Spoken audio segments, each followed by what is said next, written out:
नमस्कार साथियों, कैसे हैं आप सभी। मैं गणेश द्विवेदी जीएलसी आईएएस के इस ऑनलाइन प्लेटफॉर्म पर आपका हार्दिक स्वागत करता हूं। जैसे कि आप सभी को पता था कि हम कोशिका के बारे में पढ़ रहे थे, सेल के बारे में पढ़ रहे थे। हमारे 2 वीडियो में हमने काफ़ी ज़्यादा कंप्लीट कर लिया था, थोड़ी बहुत और बचा हुआ है, वो हम कंप्लीट करने की कोशिश करेंगे। ठीक है, तो कल मैंने जो आपको पढ़ाया था, कल मैंने क्या बताया था आपको, कोशिका द्रव्य के बारे में भी बताया था मैंने, और साइटोप्लाज्म के बारे में भी मैंने आपको बताया था। कोशिका झिल्ली क्या होती है वो बताया था, कोशिका भित्ति क्या होती है, सेल वॉल क्या होती है वो भी बताया था मैंने। ये भी बताया था कि सेल वॉल एक क्या होता है, एक निर्जीव होता है, पादप में पाया जाता है। थोड़ी बहुत जानकारी अपन किसके बारे में देख लेते हैं, केंद्रक के बारे में अपन जानकारी सबसे पहले देख लेते हैं। थोड़ी बहुत अपन केंद्रक के बारे में सिर्फ और सिर्फ जानकारी देख रहे हैं इसलिए ताकि इसके बाद अपन पढ़ेंगे राइबोसोम, तो उसमें कोई हमें समस्या नहीं आनी चाहिए समझने में। ठीक है, बाकी हम केंद्रक के बारे में अच्छे से पढ़ेंगे, डीप में पढ़ेंगे आगे जाके। ठीक है, हम अभी इसको सिर्फ समझने के नजरिए से देख रहे हैं, आप समझ लेना और लिख भी लेना इसको।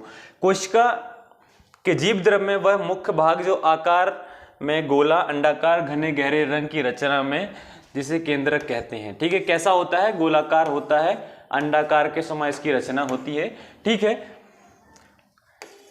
केंद्रक की खोज 1831 में रॉबर्ट ब्राउन ने की थी। केंद्रक की खोज किसने की थी? सबसे पहले प्रश्न ये आता है कि केंद्रक की खोज कब की गई थी, तो केंद्रक की खोज की गई थी 1831 में।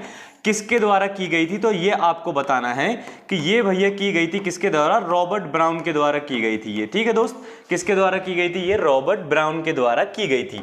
ठीक है, कोशिका में केंद्रक की संख्या कितनी होती है, तो एक जो कोशिका होता है, जो अपना एक दोस्त क्या होता है, एक जो अपना सेल होता है, उसमें कितने केंद्रक होंगे, तो भैया आपको तो पता ही है कि एक ही केंद्रक होगा, उसमें कितना होगा, एक ही केंद्रक होगा। यही बताया गया है कि कोशिका में केंद्रक की संख्या कितनी होती है, तो एक होती है। ठीक है, केंद्रक के चारों तरफ धागे मिलते हैं जिसे क्रोमोटिन के धागे कहते हैं। क्या कहते हैं जिसे दोस्त, क्रोमोटिन के धागे कहते हैं। अब क्या केंद्रक है ये अपना, ये कोशिका नहीं है, केंद्रक बना रहा हूं मैं, कोशिका के अंदर अंदर वाला ये है अपना क्या है दोस्त, ये है अपना केंद्रक। ठीक है, केंद्रक के अंदर ये है केंद्रिका, ये क्या है, केंद्रक, ये केंद्रिका है। इसके अंदर क्या पाए जा रहे हैं, धागे पाए जा रहे हैं, अलग अलग तरह के धागे। इन धागों को क्या नाम दिया गया है, तो इन धागों को नाम दिया गया है क्या, क्रोमेटिन के धागे। क्या, क्रोमेटिन के धागे, क्या, क्रोमेटिन के धागे, इसको नाम दिया गया है। ठीक है दोस्त, अब मैं आपसे प्रश्न करूं कि ये बताओ केंद्रक की खोज कब की गई थी, तो बोर्ड में देखते हुए ही बताओ बिल्कुल कि केंद्रक की खोज कब की गई थी, तो 1831 में केंद्रक की खोज की गई थी। अब मैं आपसे अगर पूछूं कि केंद्रक की खोज कब की गई थी, तो केंद्रक की खोज की गई थी 1831 में। केंद्र की खोज किसके द्वारा की गई थी, तो केंद्रक की खोज रॉबर्ट ब्राउन के द्वारा की गई थी। किसके द्वारा की गई थी दोस्त, रॉबर्ट ब्राउन के द्वारा केंद्रक की खोज की गई थी। ठीक है दोस्त, इतना आपको याद हुआ, किसके द्वारा की गई थी, रॉबर्ट ब्राउन के द्वारा की गई थी, केंद्रक की खोज की गई थी। ठीक है, इसमें क्या ये है, क्रोमेटिन के धागे पाए जाते हैं, ये है, हाँ ये धागे हैं जो, ये क्या है कि क्रोमेटिन, ये तो डीएनए की संरचना बताई गई है, इसमें क्रोमेटिन के धागे पाए जाते हैं, और इन्हीं क्रोमेटिन के धागे से क्या होता है, गुणसूत्र का निर्माण होता है। किसका निर्माण होता है दोस्त, तो इन्हीं क्रोमेटिन के धागे से क्या होता है, जो ये क्रोमेटिन के धागे हैं, ठीक है, इससे क्या होता है, गुणसूत्र का निर्माण होता है। किसका, गुणसूत्र का निर्माण होता है।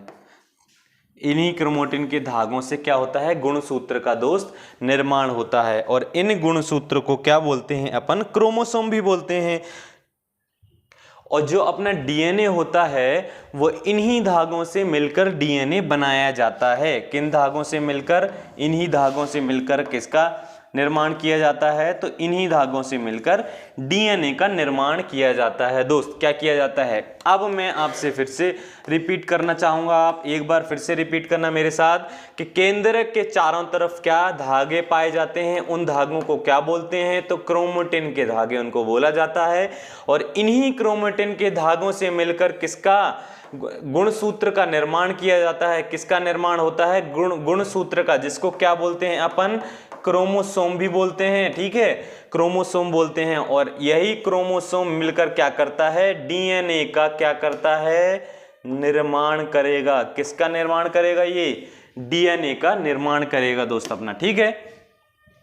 चलिए कि अब ये बताओ कि केंद्रक का जो निर्माण है, ये जैसे कि मैंने आपको ये बताया था, ये देखो ये धागेनुमा संरचना पाई जा रही है इसमें, ये है अपना केंद्रक है, ये कोशिका नहीं है, ये केंद्रक बताया गया है, केंद्रक है। और ये इसके अंदर क्या है, ये केंद्रिका है, ये धागेनुमा संरचना, ये देखो ये क्या है अपना, ये है अपने क्रोमेटिन के धागे। क्या है अपने, ये हैं क्रोमेटिन के धागे, ठीक है। और ये जो धागे हैं ये कहां से जुड़े हुए हैं, ये धागे अपने जुड़े होते हैं, पता है, ये निकलते हैं तो ये जुड़े हैं अपने, बाहर भी निकलते हैं ये धागे, ये जुड़े होते हैं अपने केंद्रक से। किससे जुड़े हैं, अपने केंद्रक से, केंद्रक से ये धागे क्या हैं, जुड़े हुए हैं, ठीक है।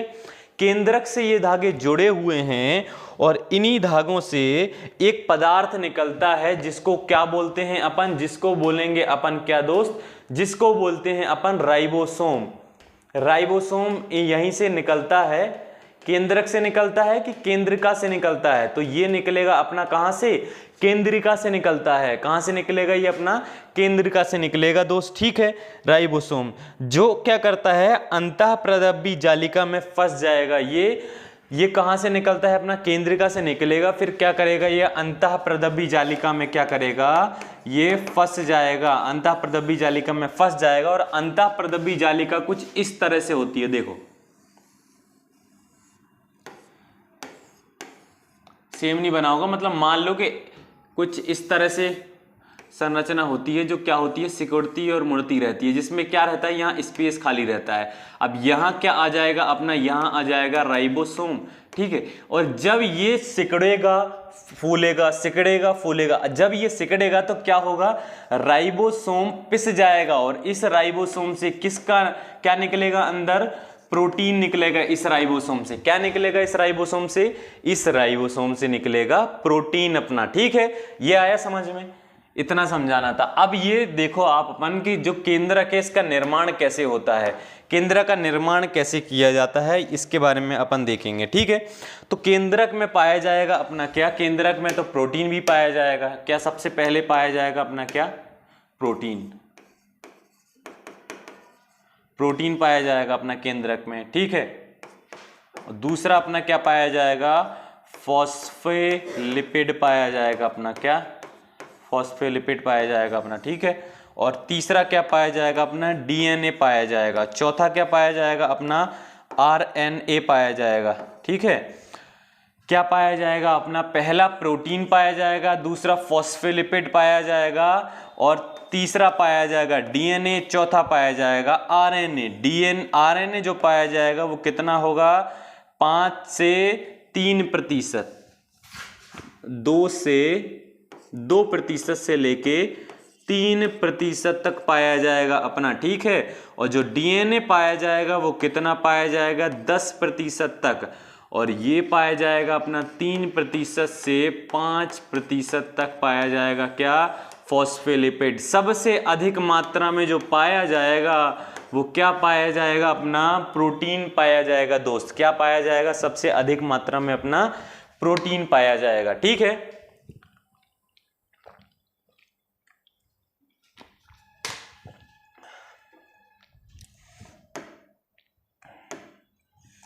तो केंद्रक का जो निर्माण है उसमें कौन कौन से तत्व भाग ले रहे हैं, किससे निर्माण हो रहा है, तो सबसे पहले अपन ने किसके बारे में पढ़ा, प्रोटीन के बारे में। तो प्रोटीन कितनी मात्रा होती है, तो आपने ही मुझे बताया है कि कितना पाया जा रहा है, 70% पाया जाएगा। फॉस्फोलिपिड कितना पाया जाएगा, तो 3% से लेकर 5% तक क्या पाया जाएगा, फॉस्फोलिपिड पाया जाएगा। डीएनए जो पाया जाएगा दोस्त, तो डीएनए पाया जाएगा अपना 10%। आरएनए आपने बताया कि आरएनए 2 से 3% तक पाया जाएगा, ठीक है। इतना समझ में आया आपको कि जो केंद्रक का निर्माण है वो इन सब चीजों से मिलकर हुआ है, जिसमें से सबसे अधिक अगर पूछा जाए तो क्या है अपना, प्रोटीन है। क्या है, प्रोटीन है सबसे अधिक मात्रा में। ठीक है, अब जो केंद्रक है अपना, ठीक है, ये है केंद्रक। तो सबसे पहले अपना आता है कौन सा, केंद्रक द्रव्य, केंद्रक द्रव्य। ठीक है, दूसरा जो अपना आता है क्या है अपना, केंद्रिका। दूसरा अपना आ रहा है केंद्रिका।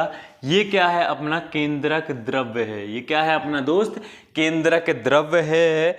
और दूसरा है अपना केंद्रिका, और तीसरा है अपना क्रोमेटिन के धागे। तीसरा क्या है अपना, क्रोमेटिन के धागे। क्रोमेटिन के धागे क्या है, ये हैं अपने क्या, क्रोमेटिन के धागे।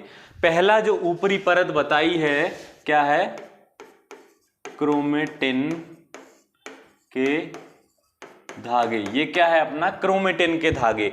अब जो पहली परत मैंने बताई सबसे ऊपरी परत, ये क्या है अपना, केंद्रक द्रव्य है। इसको याद रखना आप लोग, क्या है ये, केंद्रक द्रव्य है। ये क्या है, केंद्रक द्रव्य है। ठीक है, और उससे अंदर अगर अपन प्रवेश करते हैं तो उससे अंदर क्या पाया जाएगा, उससे अंदर पाया जाएगा केंद्रिका। केंद्रिका कौन सी है, तो केंद्रिका है अपनी ये वाली दोस्त।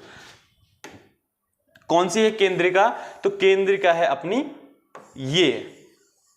ठीक है, और इसी के अंदर क्या पाया जाएगा अपना, क्रोमेटिन के धागे। ये देखो बहुत सारे धागे दिख रहे होंगे आपको, अगर नजर आ रहे होंगे तो क्रोमेटिन के धागे पाए जा रहे हैं इसके अंदर अपनी। ठीक है, अब अपन जो शुरुआत करेंगे वो किसकी शुरुआत करेंगे दोस्त, तो अपन शुरुआत करेंगे राइबोसोम की। किसकी, राइबोसोम की शुरुआत करने वाले हैं दोस्त अपन। ठीक है, किसकी शुरुआत करेंगे, राइबोसोम की। कोशिका में पाई जाने वाली सबसे अधिक संख्या में और आकार में सबसे छोटी कोशिकांग है, क्या है, राइबोसोम। क्या है, राइबोसोम। एक बार और फिर से रिपीट करो दोस्त, क्या है, राइबोसोम। कोशिका में पाई जाने वाली सबसे अधिक संख्या में और आकार में सबसे छोटी कोशिकांग कौन सी है, प्रश्न आएगा कौन सी है, तो आपको आंसर में बताना है, बोलना कि आंसर हमें पता है भैया, क्या है, राइबोसोम। क्या है, राइबोसोम। ठीक है, राइबोसोम की खोज जंतु कोशिका में जो की गई थी, इसको याद रखना। ठीक है, अभी क्या आया है यहाँ, जंतु कोशिका आया है, ना कि पादप कोशिका लिखा है। ठीक है, क्या है, जंतु कोशिका आया है, ना कि क्या है, पादप कोशिका लिखा है।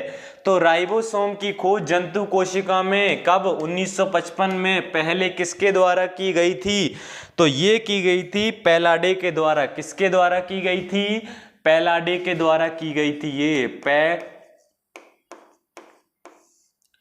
पैलाडे के द्वारा की गई थी। किसके द्वारा की गई थी, पैलाडे के द्वारा की गई थी। और जो इसका राइबोसोम का नामकरण किया गया था वो भी किसने किया था, वो भी अपना पैलाडे के द्वारा किया गया था। ठीक है, एक बार फिर से रिपीट करेंगे अपन। ठीक है दोस्त, ताकि आप लोगों को अच्छे से याद हो जाए।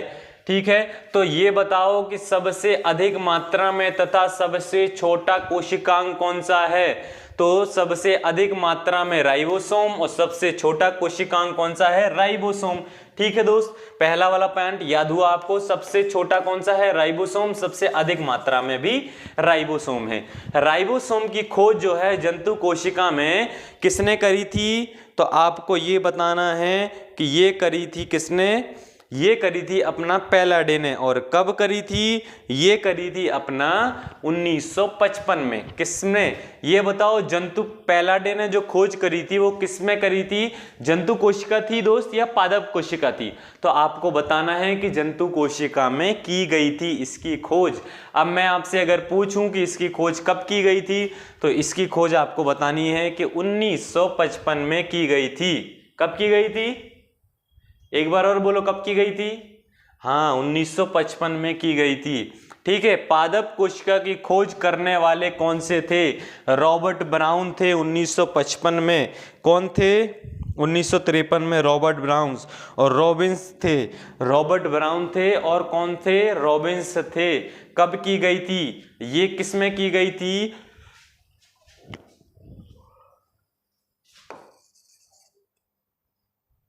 जंतु कोशिका में की गई थी या पादप कोशिका में की गई थी दोस्त?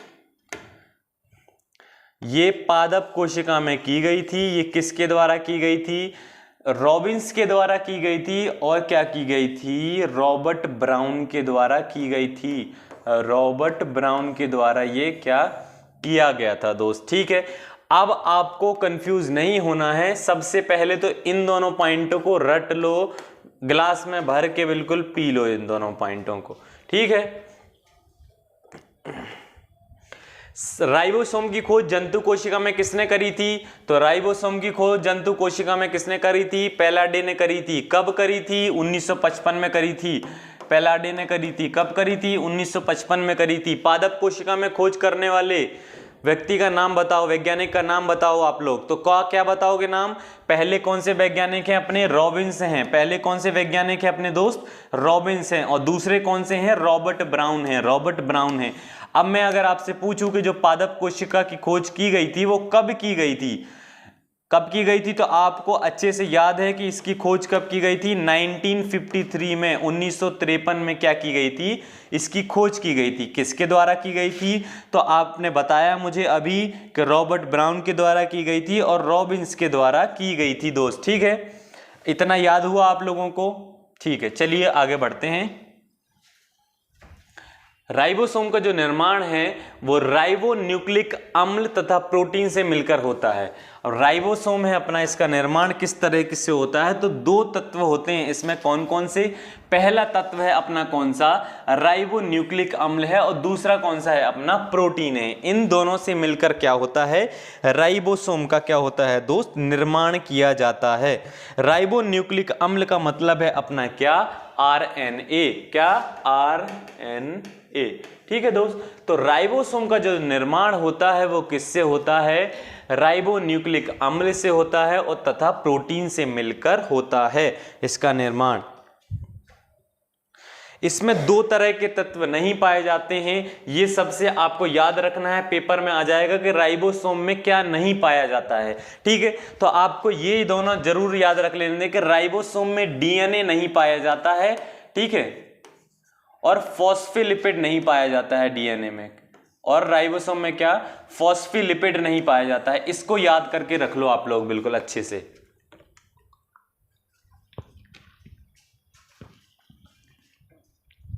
राइबोसोम का निर्माण किन किन चीजों से मिलकर होता है? तो राइबोन्यूक्लिक अम्ल से तथा प्रोटीन से। राइबोन्यूक्लिक अम्ल जो है क्या है? अपना RNA, ठीक है।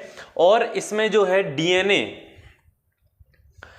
और अपना फॉस्फोलिपिड नहीं पाया जाता है। तो क्या नहीं पाया जाता है इसमें? मुझे बताओ आप लोग एक बार और अच्छे से। डीएनए और फॉस्फोलिपिड, फिर से बोलो, क्या नहीं पाया जाता है? डीएनए और फॉस्फोलिपिड। अधिकारी वाली फीलिंग नहीं आई, एक बार और जोर से बोलो। क्या नहीं पाया जाता है? डीएनए और फॉस्फोलिपिड नहीं पाया जाता है, ठीक है दोस्त।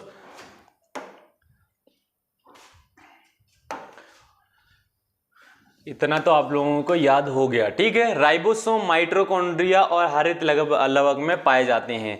राइबोसोम कहाँ कहाँ पाए जाते हैं? तो राइबोसोम पाया जाएगा अपना कहाँ? माइटोकॉन्ड्रिया में, ठीक है। और अपना पाया जा रहा है कहाँ? हरित लवक में। माइटोकॉन्ड्रिया में पाया जा रहा है और कहाँ पाया जा रहा है? हरित लवक में दोस्त, ठीक है। राइबोसोम को प्रोटीन की फैक्ट्री कहते हैं, ठीक है भैया।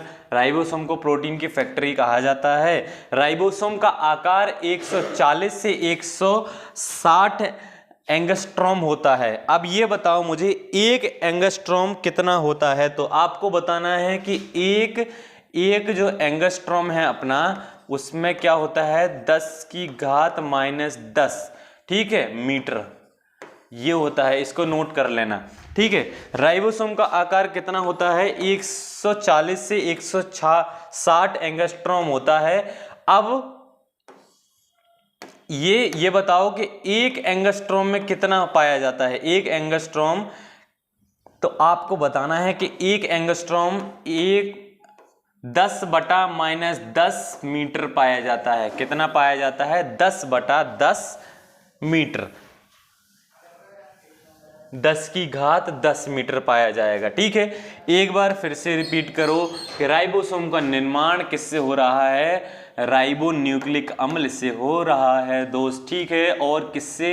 प्रोटीन से भी होता है, ठीक है। और इसमें डीएनए नहीं पाया जाएगा। क्या नहीं पाया जाएगा? डीएनए। और क्या नहीं पाया जाएगा? फॉस्फोलिपिड नहीं पाया जाता है इसमें। क्या नहीं पाया जाता है? डीएनए। और नहीं पाया जाएगा क्या? फॉस्फोलिपिड। फॉस्फोलिपिड नहीं पाया जाता है। राइबोसोम माइटोकॉन्ड्रिया और हरित लवक में पाया जाता है। माइटोकॉन्ड्रिया और हरित लवक में पाया जाता है, ठीक है दोस्त। राइबोसोम को क्या बोलते हैं? प्रोटीन की फैक्ट्री बोलते हैं। ओके दोस्त, राइबोसोम को क्या? प्रोटीन की फैक्ट्री बोलते हैं। राइबोसोम का आकार 140 से 160 एंगस्ट्रॉम होता है, ठीक है। अब मैं आपसे पूछूं कि एक एंगस्ट्रॉम कितने मीटर होता है, तो आपको बताना है 10 की पावर -10 मीटर होता है। कितना? 10 की पावर -10 मीटर होता है, ठीक है। चलिए, राइबोसोम का संश्लेषण में जीव द्रव्य में या कोशिका द्रव्य में प्रोटीन की मात्रा अधिक हो जाती है। क्या हो जाती है? राइबोसोम की जो संश्लेषण में जीव द्रव्य में या कोशिका द्रव्य में प्रोटीन की मात्रा क्या हो जाती है दोस्त? अधिक हो जाती है। राइबोसोम का आकार के अनुसार विभाजन, जो राइबोसोम का आकार के अनुसार विभाजन किया गया है, तो राइबोसोम का कितना कैसे विभाजन किया गया है? तो 2 तरह से इसका क्या किया गया है? विभाजन किया गया है राइबोसोम का। किस किस तरह से इसका विभाजन किया गया है दोस्त? तो किस किस तरह से इसका? एक किया गया है अपना क्या? 70S और दूसरा किया गया है 80S, ठीक है। क्या किया गया है? पहला तो किया गया है अपना 70S में, ठीक है।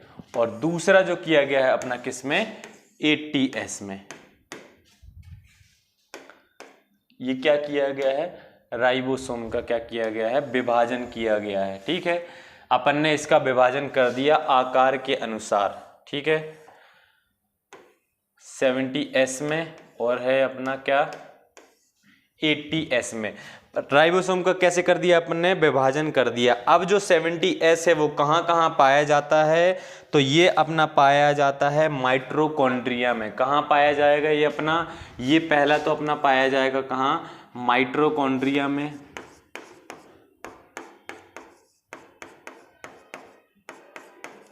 ये अपना पाया जाएगा माइटोकॉन्ड्रिया में, हरित लवक में, ठीक है। और ये अपना कहाँ पाया जाएगा? हरित लवक के साथ में ये पाया जाता है अपना अंतःप्रदब्बी जालिका में। अंतःप्रदब्बी जालिका में भी ये पाया जाता है। किस तरह का राइबोसोम पाया जाता है? तो 70S राइबोसोम पाया जाता है। बैक्टीरिया में भी ये पाया जाता है। कहाँ पाया जाएगा ये? बैक्टीरिया में भी ये पाया जाएगा। कहाँ? बैक्टीरिया में भी ये पाया जाएगा 70S तरह का राइबोसोम। अब भैया ये 80S राइबोसोम कौन सा है? तो ये 80S जो है, तो ये कहाँ है अपना? ये विकसित पेड़ों में पाया जाएगा। किसमें? विकसित कहाँ? पेड़ में पाया जाएगा। ये कहाँ पाया जाएगा अपना? विकसित पेड़ में पाया जाएगा। और ये कहाँ पाया जाएगा? बड़े जीव में पाया जाएगा। बड़े जीवों में पाया जाता है। ये कहाँ पाया जाएगा? बड़े जीवों में पाया जाएगा। 80S तरह का राइबोसोम, ठीक है। 80S मतलब ये बड़ी जीव, मतलब किसकी बात हो रही है? मानव की बात हो रही है, ठीक है। इनमें ये क्या करेगा? ये पाया जाता है 80S तरह का राइबोसोम। अब भैया ये बताओ कि इस S का क्या मतलब है? S का मतलब बताओ आप लोग मुझे कि इस S का क्या मतलब बताया गया है इसमें। तो S का मतलब है अपना सब यूनिट। कितना है अपना? सब यूनिट। S का मतलब है अपना क्या? सब यूनिट, ठीक है।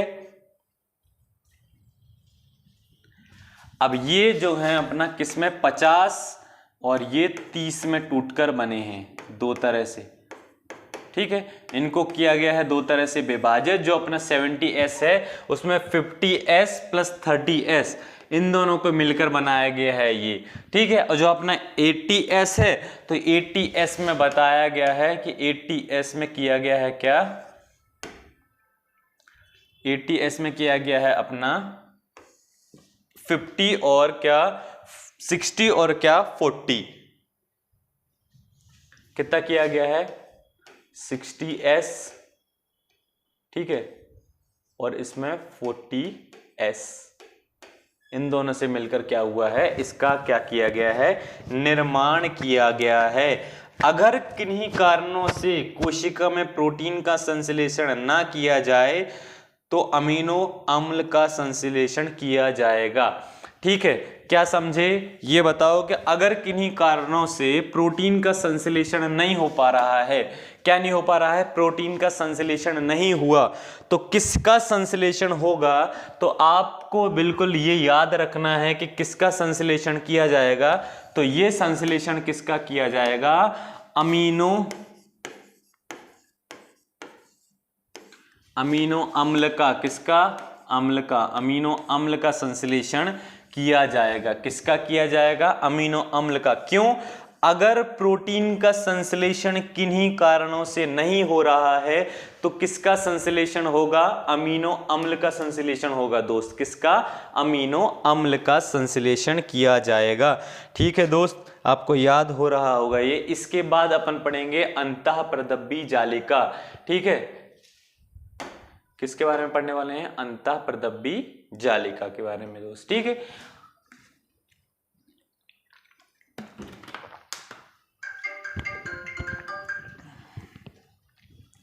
अंतःप्रदब्बी जालिका जो है अपनी दोस्त, तो क्या है, इसकी खोज किसने करी थी? अंतःप्रदब्बी जालिका की खोज करी थी अपनी आर पॉटर ने। कब करी थी? 1945 में करी थी इसकी खोज। कब करी थी? 1945 में इसकी खोज की गई थी। कब की गई थी? 1945 में। के आर पॉटर के द्वारा इसकी खोज की गई थी। किसके द्वारा? के आर पॉटर के द्वारा अंतःप्रदब्बी जालिका की खोज की गई थी। अंतःप्रदब्बी जालिका की खोज किसके द्वारा की गई थी? के आर पॉटर के द्वारा। किसके द्वारा? के आर पॉटर के द्वारा। कब की गई थी? 1945 में इसकी खोज की गई थी। यह कोशिका का सबसे अधिक फैला हुआ कोशिकांग है। क्या है यह? कोशिका का क्या है दोस्त? सबसे अधिक फैला हुआ क्या है? कोशिकांग है। इस पॉइंट को याद रखना है कि सबसे अधिक क्या है? ये फैला हुआ कोशिकांग है। कैसा है? फैला हुआ, जिसका निर्माण क्या होता है? लाइपोप्रोटीन से होता है। किसका निर्माण लाइपोप्रोटीन से होता है? तो आपको बताना है अंतःप्रदब्बी जालिका का निर्माण किससे होता है? लाइपोप्रोटीन से होता है। लाइपोप्रोटीन से होता है इसका निर्माण। किससे? लाइपोप्रोटीन से इसका निर्माण होता है। ठीक है, जीवाणु एवं नीले हरे शैवाल में यह नहीं पाया जाता है। क्या नहीं पाया जाता है? अंतःप्रदब्बी जालिका। कहाँ नहीं पाया जाता है? तो ये अंतःप्रदब्बी जालिका अपना नहीं पाया जाएगा। तो ये नहीं पाया जाएगा कहाँ? अपना जीवाणु में। कहाँ? जीवाणु में भैया नहीं पाया जाएगा। दूसरा कहाँ नहीं पाया जाएगा अपना? तो दूसरा तो आपको बता देना है कि ये नहीं पाया जाएगा अपना कहाँ?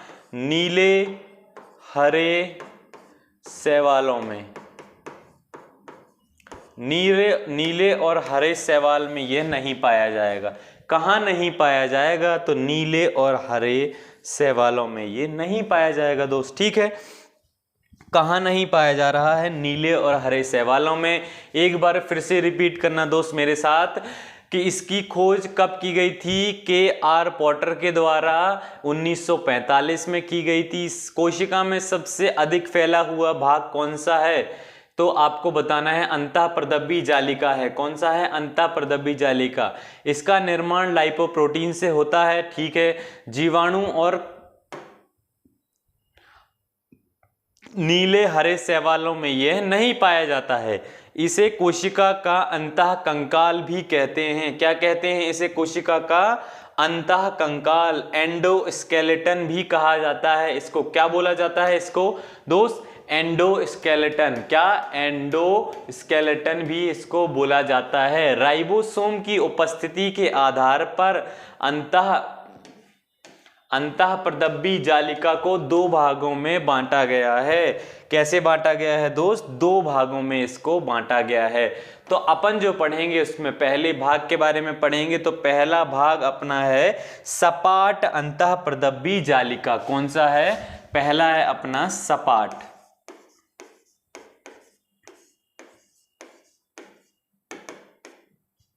सपाट अंतःप्रदब्बी जालिका।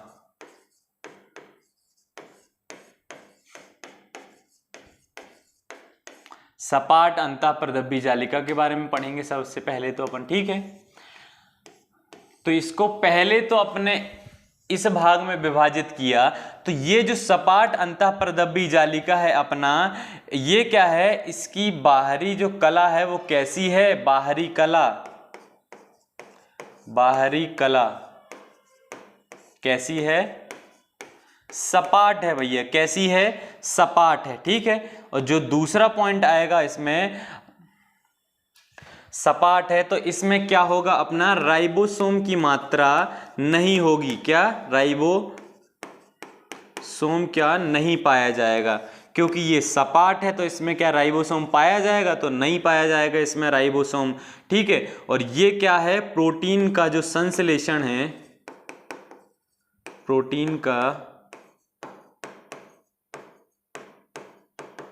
प्रोटीन का संश्लेषण नहीं करेगा, क्या नहीं करेगा, ये प्रोटीन का संश्लेषण नहीं करेगा दोस्त, ठीक है। जो अपना सपाट अंतःप्रदब्बी जालिका है, स्मूथ जो अंतःप्रदब्बी जालिका है अपना, ठीक है, उसमें क्या होगा, इसकी बाहरी कला, जो बाहरी सतह क्या होगी, वो बहुत ही ज्यादा चिकनी होगी, सपाट होगी, स्मूथ होगी, और तो इसमें राइबोसोम की मात्रा नहीं पाई जाती है और ये प्रोटीन संश्लेषण में भाग नहीं लेता है। और दूसरी जो अपनी अंतःप्रदब्बी जालिका आती है वो कौन सी आती है अपनी, कौन सी आती है, खुरदुरी अंतःप्रदब्बी जालिका। तो मुझे ये बताओ, मैं आपको अभी नहीं बता रहा हूं, ये बताओ मुझे कि क्या इसमें प्रोटीन पाया जाएगा, राइबोसोम पाया जाएगा इसमें, ये बताओ आप मुझे। तो दूसरी कौन सी है अपनी, कणिकामय, कौन सी, कणिकामय, कौन सी, खुरदुरी या कणिकामय, ठीक है।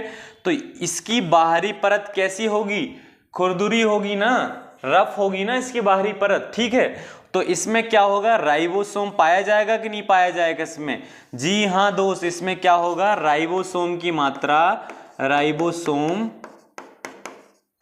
पाया जाएगा, इसमें पाया जाएगा, ठीक है, क्योंकि ये खुरदुरी होगी तो राइबोसोम तो इसमें पाया जाएगा, ठीक है। और ये प्रोटीन के संश्लेषण में क्या करता है, भाग लेता है, क्या करता है, ये भाग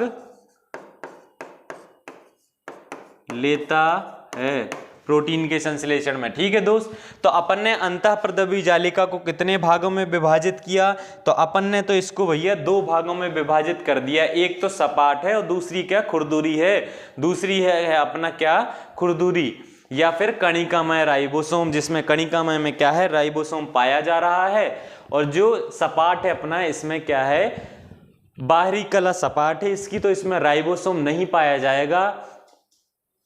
और क्या है अपना, इसमें क्या, प्रोटीन के संश्लेषण में ये भाग नहीं लेगा दोस्त, क्या नहीं करेगा, भाग नहीं लेगा। अब मुझे आप लोग ये बताओ कि आपने ये खाया है कि नहीं खाया है, खाया ही होगा, है, अनार है, बढ़िया जूस बना के खाया होगा, पिया होगा, इसको खाया भी होगा, ठीक है। तो जो अनार है अपना, तो अपन अनार को क्या मान रहे हैं कि ये हैं अपने क्या, अनार, ये हैं अपने राइबोसोम, क्या है अपने अनार के अंदर जो पाए जा रहे हैं ये छोटे छोटे से, तो क्या है, ये अपने अनार हैं, इससे राइबोसोम है अपने, ठीक है।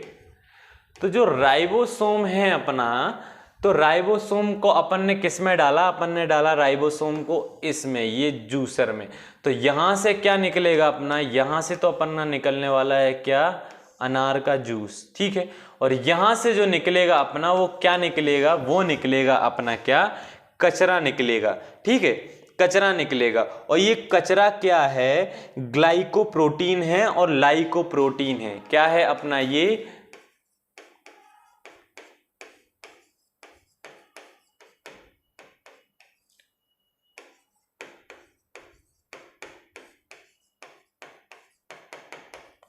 क्या है, कचरा अपना ग्लाइकोप्रोटीन है और लाइकोप्रोटीन है, जो ये कचरा निकला है यहां से। और ये क्या हो गया अपना, ये तो अपना प्रोटीन हो गया, यहां निकला। अब जो आपको याद क्या रखना है,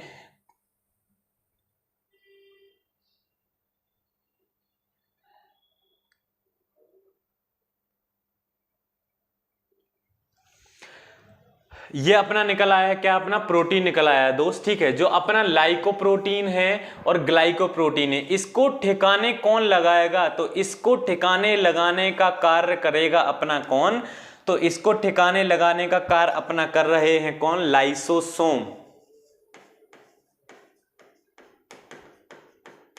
लाइसोसोम करेंगे और दूसरा कौन करेंगे, अपने गोल्जी बॉडी। गोल्जी बॉडी,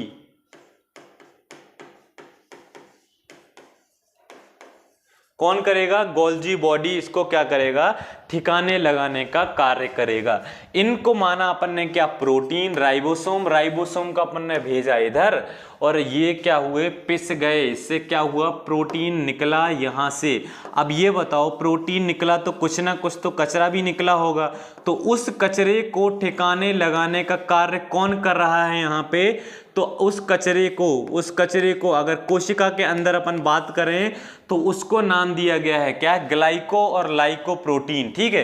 तो इन दोनों प्रोटीनों को जो ठिकाने लगाएगा वो कौन लगा रहा है, तो पहला तो लगाएगा अपना लाइसोसोम और दूसरा अपना लगा रहा है क्या, गोल्जी बॉडी लगाएगा दोस्त। कौन लगाएगा, अपना गोल्जी बॉडी इसको ठिकाने लगाने का कार्य करेगा। तो अपन ने क्या पढ़ा, अपन ने अंतःप्रदब्बी जालिका को पढ़ा। अंतःप्रदब्बी जालिका को अपन ने दो भागों में विभाजित किया दोस्त। कौन कौन सी, तो पहला है सपाट और दूसरा कौन सा है, खुरदुरा यानी कि कणिकामय। जिसमें सपाट में अपना क्या, अपने देखा कि राइबोसोम नहीं पाया जा रहा है उसमें, और ये क्या है, प्रोटीन के संश्लेषण में भाग नहीं ले रहे हैं।